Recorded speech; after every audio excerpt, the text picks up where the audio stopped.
next topic is potentiometer.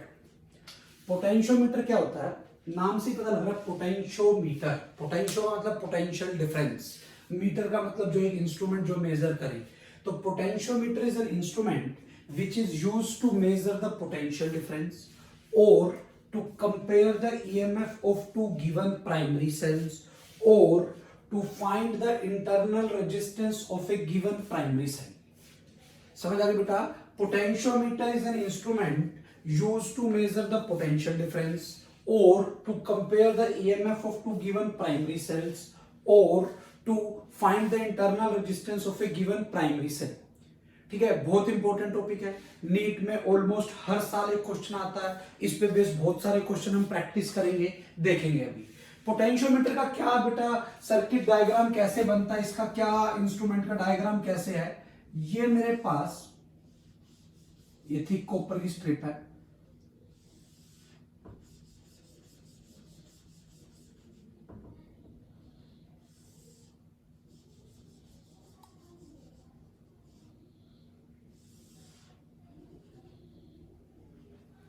ये 4 wire बन गई 1-1 मीटर की, जहां पर हम बैटरी लगा देते हैं। ठीक है, एक रियोस्टेट के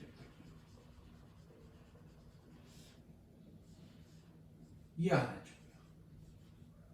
आरएच का मतलब रियोस्टेट। हर तक क्लियर है? अब एक चीज समझो, अगर मैं ये कहूं कि इसकी V1 वोल्टेज है, ये AB है, इसकी total length of AB wire आपको पता है। अब आप क्या कर सकते हो, आप potential difference across AB wire निकाल सकते हो। क्यों बेटा? ये जो V1 है सारा का सारा इसके पास नहीं, क्योंकि कुछ रियोस्टेट के पास भी कुछ ड्रॉप होगा तो कुछ वोल्टेज इसके पास आएगी। तो यहां से एक टर्म आएगी, potential drop across AB is directly proportional to length of AB। ठीक है, यहीं से अगर मैं यहां तक का पोटेंशियल ड्रॉप निकालना चाहूं, मतलब potential drop from A to P is directly proportional to length of AP। समझ आ रही है मैं क्या कर रहा हूं? तो पोटेंशियोमीटर का प्रिंसिपल क्या होता है? पोटेंशियोमीटर का प्रिंसिपल होता है, ये किस प्रिंसिपल पे काम करता है कि potential drop across a section of wire is directly proportional to length of that section of wire. In short इसका जो प्रिंसिपल है वो ये है, V is proportional to L। जैसे डायरेक्ट इक्वेशन का साइन हटाऊंगा एक कांस्टेंट लगेगा K। अब बड़े ध्यान से देखना है, तो यहां से K जो आएगा that is V by L। K को हम बोलते हैं पोटेंशियल ग्रेडियंट। K को क्या बोलते हैं बेटा? Potential gradient. ये बड़े ध्यान से इसको समझना, बहुत इंपॉर्टेंट पॉइंट है। क्लियरली आपको ये पता होना चाहिए कि potentiometer works on the principal that potential drop across a section of wire is directly proportional to length of that section of wire if current rho and A are constant। यहां से मैंने K निकाल लिया, that is potential gradient। अब बड़े ध्यान से समझना, जैसे अगर मैं V की बात करूं तो V is equal to IR, तो IR को लिखूंगा बेटा रो L by A, तो यहां से ये आ गया I rho by A into L। तो यहीं से तो मुझे पता लग रहा है कि V is directly proportional to L। तो जैसे मैंने कंपेयर करके यहां से K निकाला, K जो मेरा पोटेंशियल ग्रेडियंट आया that is V by L, that can be written as I rho by A। तो यहां से सबसे इंपॉर्टेंट चीज, potential gradient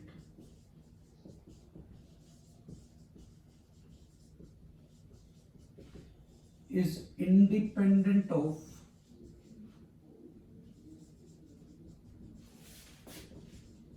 potential drop and length,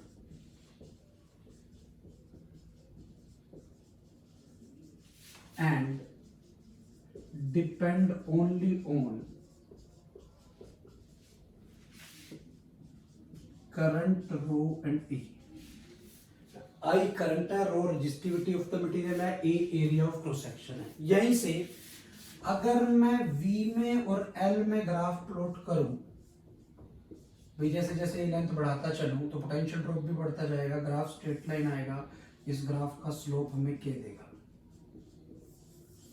अब एक चीज और देखो बेटा कम से कम लेंथ जो मैं मेजर कर सकता हूँ वो 0.1 सेंटीमीटर होगी, तो कम से कम पोटेंशियल ड्रॉप जो मैं मेजर कर सकता हूँ वो K होगा, 0.1 इंटू के होगा, 0.1 इंटू के होगा। तो अगर किसी का पोटेंशियल ग्रेडियंट कम है, किसी का पोटेंशियल ग्रेडियंट कम है, तो इससे एक बात पता लग गई कि मैं उससे कम मेजर कर सकता हूं। मैं उससे क्या मेजर कर सकता हूं बेटा? कम मेजर कर सकता हूं। क्लियर है यहां तक? मतलब कम पोटेंशियल डिफरेंस को मैं उससे मेजर कर सकता हूं। तो यहां से एक बात पता लग गई, smaller the potential gradient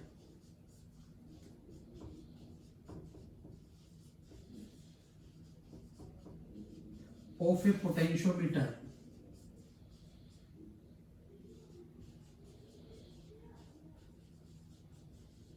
comma small potential difference या more sensitive will be the potentiometer। बेटा अगर किसी का पोटेंशियल ग्रेडियंट कम है तो उससे मैं कम पोटेंशियल डिफरेंस मेजर कर पा रहा हूं, और अगर कम पोटेंशियल डिफरेंस मेजर कर पा रहा हूं तो वो पोटेंशियोमीटर मेरे लिए ज्यादा सेंसिटिव है। तो यहां से अगर मैं ऐसे कह दूं कि पोटेंशियल ड्रॉप और लेंथ में मैं ये दो ग्राफ बनाऊं, एक ऐसा एक ऐसा, एक ए एक बी, तो आप देख रहे हो K of A is less than K of B, जहां से मुझे ये पता लग गया A is more sensitive than B। ये दो अलग अलग पोटेंशियोमीटर थे ए और बी, उन दोनों पोटेंशियोमीटर के लिए ऐसा है, ये आपको पता होना चाहिए। यहां से एक सबसे इंपॉर्टेंट पॉइंट जो आपको ध्यान रखना है, कभी भी आपको पोटेंशियल ग्रेडियंट निकालना हो, आप ये जो टोटल वायर है ना बेटा, इस टोटल वायर पे पोटेंशियल डिफरेंस निकाल लो, इस टोटल वायर की लेंथ को डिवाइड कर दो। ये आपको पोटेंशियल ग्रेडियंट निकालने का तरीका है जब पोटेंशियल डिफरेंस के टर्म में हो। या फिर आपको करंट दिया हुआ हो, रेजिस्टिविटी दी हुई हो और एरिया ऑफ क्रॉस सेक्शन दिया हुआ हो, तो वहां से भी आप पोटेंशियल ग्रेडियंट निकाल सकते हो। आप इसको पोटेंशियल ग्रेडियंट को इस तरह से कर सकते हो। अब बेटा इसी में देखना ध्यान से, मैंने कहा ये मेरे पास वोल्टेज फिक्स है V1, ठीक है, और रियोस्टेट नहीं लगाया, तो पूरी की पूरी वोल्टेज इसके पास है। अब मेरे पास दो पोटेंशियोमीटर है, एक तो 4 वायर वाला और एक 10 वायर वाला। बेटा अब देखो वोल्टेज तो फिक्स है, अब टोटल लेंथ एक बार 400 सेंटीमीटर और एक बार 1000 सेंटीमीटर, क्योंकि एक वायर की लेंथ तो 100 सेंटीमीटर है। तो बेटा जिसका टोटल लेंथ ज्यादा हुई उसका पोटेंशियल ग्रेडियंट कम हो गया, पोटेंशियल ग्रेडियंट कम हो गया तो पोटेंशियोमीटर ज्यादा सेंसिटिव हो गया। तो यहां से पॉइंट आ गया, a potentiometer of 10 wires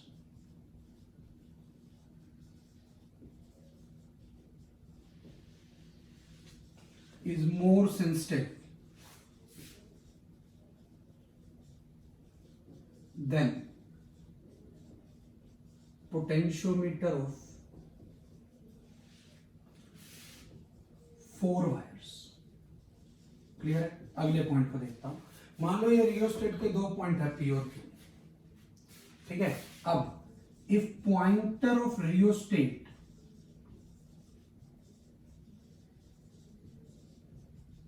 is moved towards Q,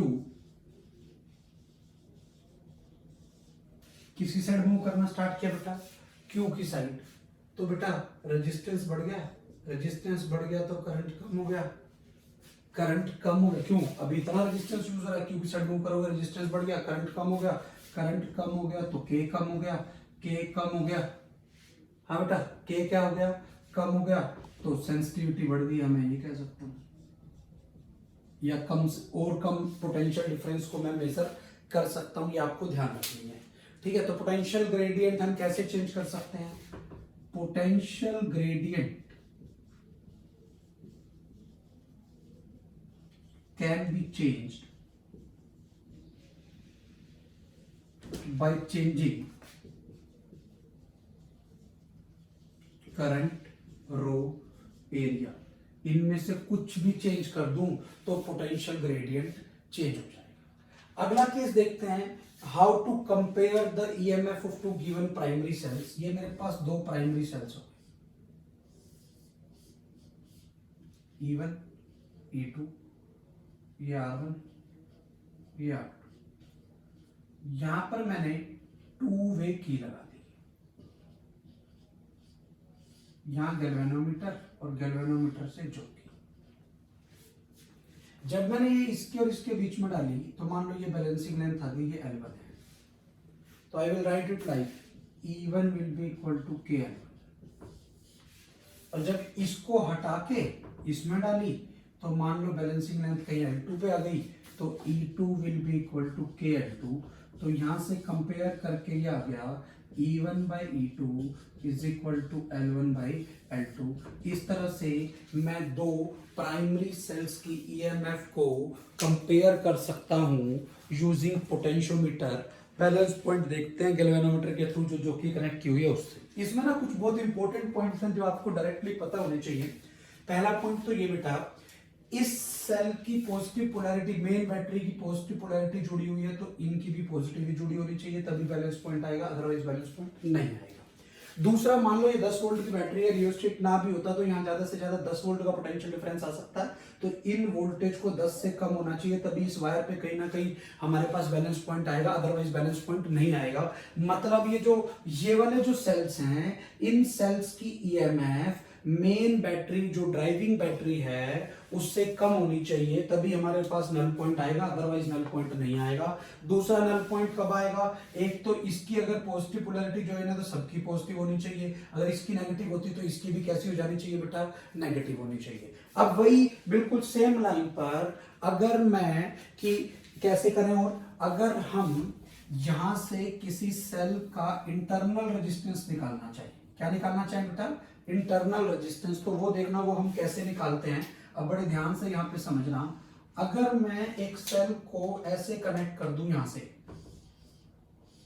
ये मेरे पास एक सेल, ये R, ठीक है, और ये कैपिटल R, ये थ्रू एक की ज्वाइन करती है, और यहां गैल्वेनोमीटर से जो की है, ठीक है। अब देखना, इफ की इज ओपन,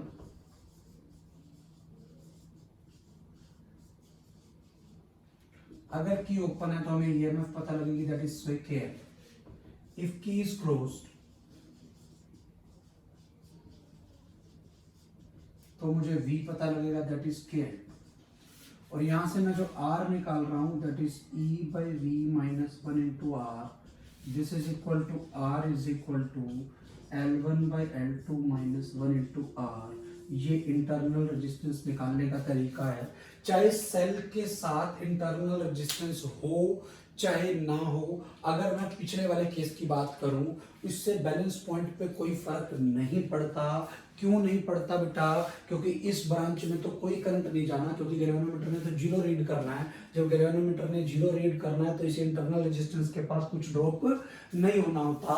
ये इस केस के लिए बोल रहा, पिछले केस में बोल रहा हूं। तो कैसे हम पोटेंशियोमीटर का यूज करते हैं to compare the EMF of two given primary cell और to find the internal resistance of a given primary cell. ये दो मेन एप्लीकेशन है जिनका हम यूज करते हैं पोटेंशियोमीटर में। पोटेंशियोमीटर का यूज करते हैं ये निकालने के लिए, एक इंटरनल रेजिस्टेंस निकालने के लिए बेटा, और एक दो सेल्स की EMF को कंपेयर करने के लिए।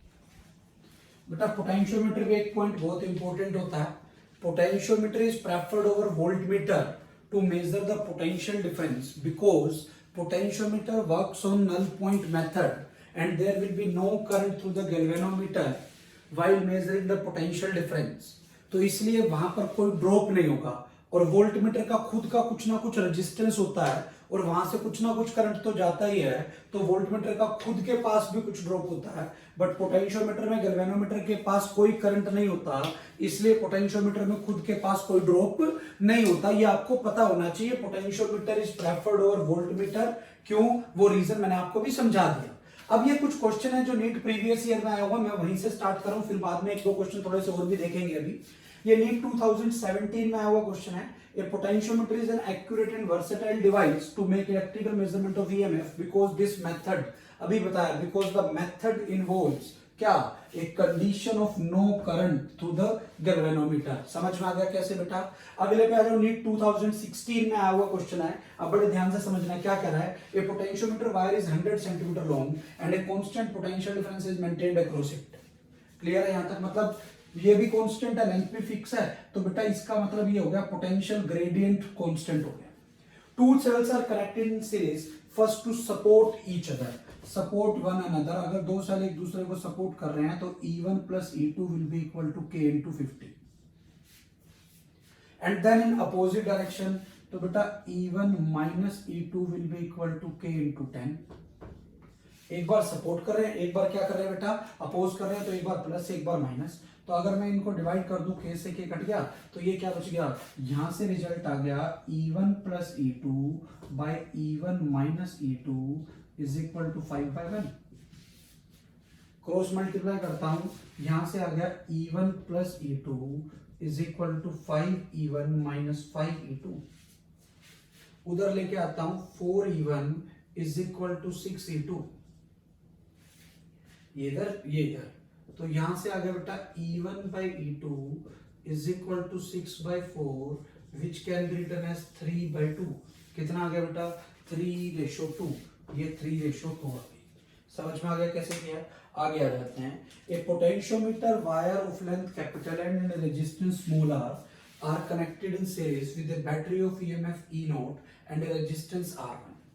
एंड नीट 2015 का क्वेश्चन है। An unknown EMF capital E is balanced at a length small l of the potentiometer wire. The EMF E will be given by, पहले देखते हैं क्वेश्चन को। कह रहा है एक पोटेंशियोमीटर वायर है, लेंथ l है, तो बेटा ये मेरे पास एक पोटेंशियोमीटर की वायर हो गई जिसकी लेंथ l है,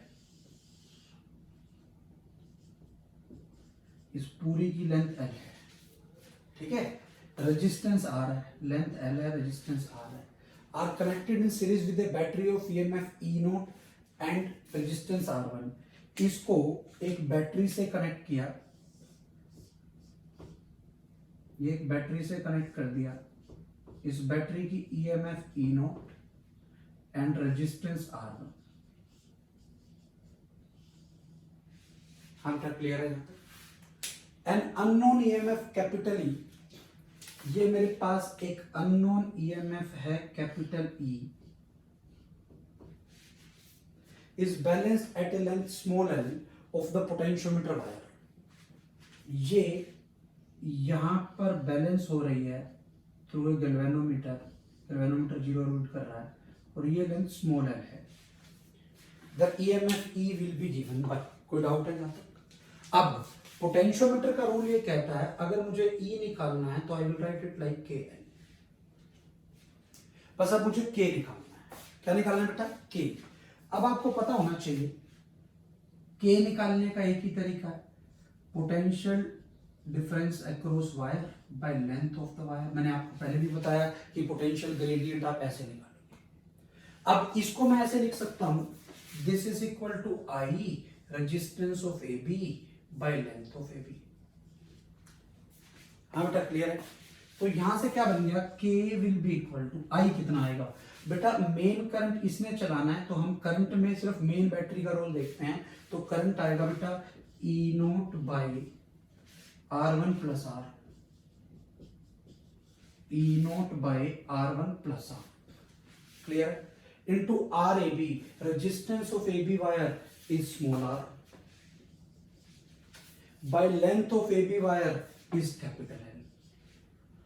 समझ आ गया मैंने क्या किया है, ये मैंने K निकाल लिया। अब मैं K की वैल्यू यहां रख देता हूं तो मेरा E आ जाएगा। K की वैल्यू क्या होगी, E0 R ऊपर small l by R1 plus R into capital L। ये मेरा E की वैल्यू आ गई। समझ आ गया बेटा क्या किया मैंने। अब देख लो ये कौन सी ऑप्शन है, L E0 स्मॉल r, ऊपर छोटा l है, L E0 small r, R1 plus RL, ये आपका आंसर आ गया। ये नीट 2015 में आया हुआ क्वेश्चन है। मेथड वही है बेटा, पोटेंशियल ग्रेडियंट निकालने के लिए जो पोटेंशियोमीटर की वायर है, पहले आप उस वायर के पास potential difference by length of that wire, और पोटेंशियल डिफरेंस के लिए करंट इनटू रेजिस्टेंस, वहां से मैंने इसको सिंप्लीफाई किया तो ये मेरे पास आंसर आ गया। समझ में आ गया। और क्वेश्चंस हैं पोटेंशियोमीटर पे बेस देखते हैं। पहला question, a potentiometer wire has length 4 meter and resistance 8 ohm, NEET 2015 में आया हुआ है। The resistance that must be connected in series with the wire and an accumulator of EMF 2 volt so as to get a potential gradient of 1 millivolt per centimeter on the wire। तो सबसे पहले तो मुझे diagram बनाना पड़ेगा कि ये मेरे पास एक पोटेंशियोमीटर की वायर है, इसकी लेंथ है बेटा 4 मीटर, रेजिस्टेंस है 8 ओम। The resistance that must be connected in series with the wire and an accumulator, यहाँ पे एक बैटरी लगाई 2 वोल्ट की और कह रहा है इसके साथ कितना रेजिस्टेंस लगाऊं ताकि पोटेंशियल ग्रेडियंट आ जाए इतना।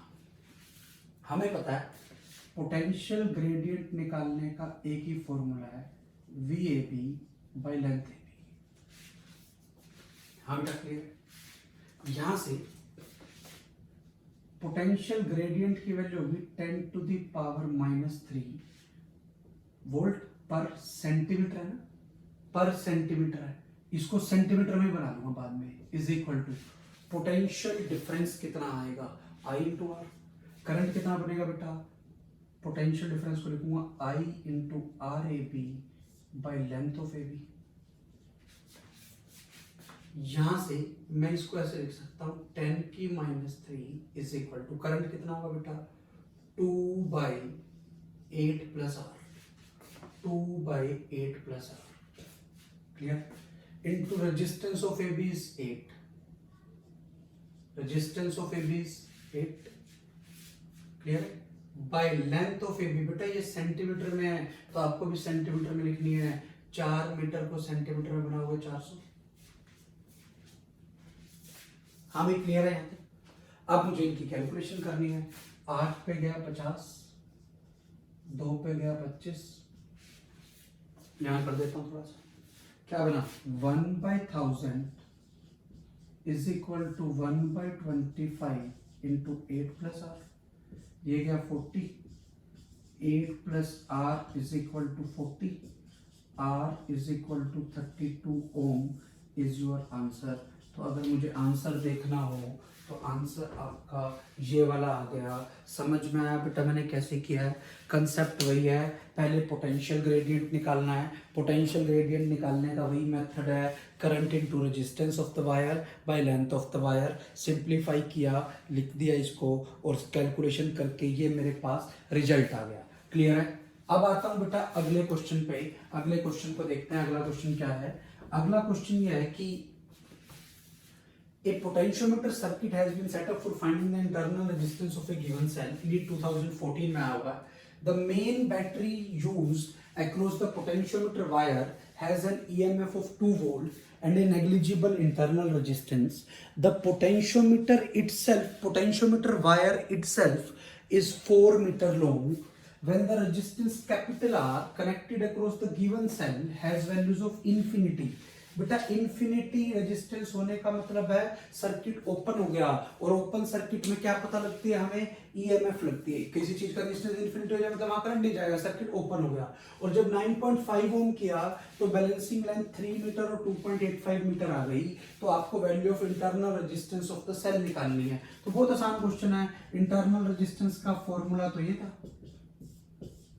वैसे ही पता होना चाहिए, ऊपर बड़ी लेंथ नीचे छोटी लेंथ, ये ईएमएफ के कॉरेस्पॉन्डिंग थी, ये पोटेंशियल डिफरेंस की। What is L1? L1 की वैल्यू बोलो बेटा, L1 की वैल्यू कितनी है? 3 मीटर। L2 की वैल्यू कितनी है? 2.85 -1 into R, 3 into 2.85 into R. बेटा सोल्व कर लेता हूं यहां से, ये क्या बना 3 माइनस 2.85 बाई 2.85 इंटू आर की वैल्यू देखो बेटा, आर कितना यूज किया मैंने 9.5, आर कितना यूज किया बेटा 9.5।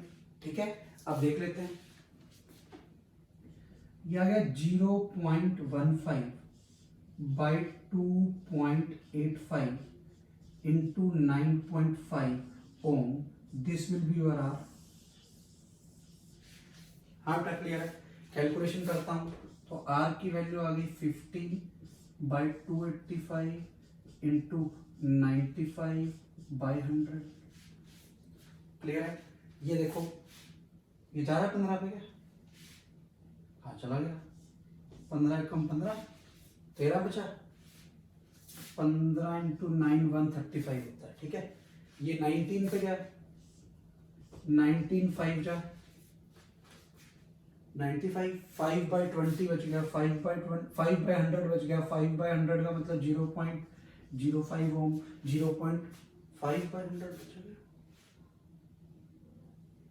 95/10 बचेगा ना कैलकुलेशन। तो 5/10 बचा। 5/10 का मतलब कितना बचा? 0.5 ओम। 0.5 ohm will be your answer. ये नीट 2015 में आया हुआ क्वेश्चन है। इस क्वेश्चन नीट 2014 में आया हुआ क्वेश्चन है। इस क्वेश्चन में आपको ये चीज ध्यान रखनी है, जब रेजिस्टेंस सीरीज में इनफाइनाइट कनेक्ट किया, लिखा हुआ ना वैल्यू, इनफाइनाइट रेजिस्टेंस लगाया सेल के पास, सीरीज में नहीं कह रहा हूँ, सेल के साथ पैरेलल में इनफाइनाइट रेजिस्टेंस लगाया तो सेल ओपन सर्किट की तरह बिहेव करने लग गया। और जब सेल ओपन सर्किट की तरह बिहेव करने लगता है तो हमें ईएमएफ पता लगती है। और जब मैं कोई फाइनाइट रेजिस्टेंस लगा रहा हूँ 9.5 का, तो मेरे पास टर्मिनल पोटेंशियल डिफरेंस आता है। वहां से हम इंटरनल रेजिस्टेंस और एक्सटर्नल रेजिस्टेंस के अंदर ऐसे रिलेशन का यूज करके वहां से हम इंटरनल रेजिस्टेंस को कैलकुलेट कर लेते हैं।